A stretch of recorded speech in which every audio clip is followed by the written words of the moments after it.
morning and welcome to another of Tim's Tech Talk videos here at Venom Motorsports Canada. Today we're having a look at the 1200 ATV, our E-ATV, and we're paying particular attention to the braking system. So when you have a look at the hydraulic braking system on the 1200, you'll notice that again we have a hydraulic system with a caliper and a disc. And the disc is held to these four studs in place to this retainer ring. And the most important aspect of all of this is the bushing.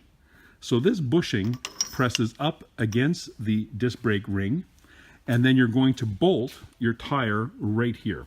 When you bolt the tire in, snug the tire up, it applies a force against this bushing. The bushing then applies a force against the disc, and the disc is held solid.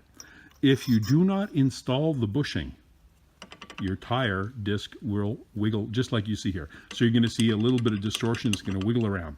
Install the bushing and you completely solve that problem. Now, where does this bushing come from?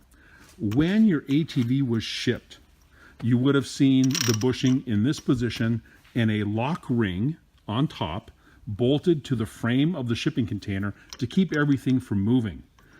You don't throw that out. It must be installed in order for the discs to be held in their proper position.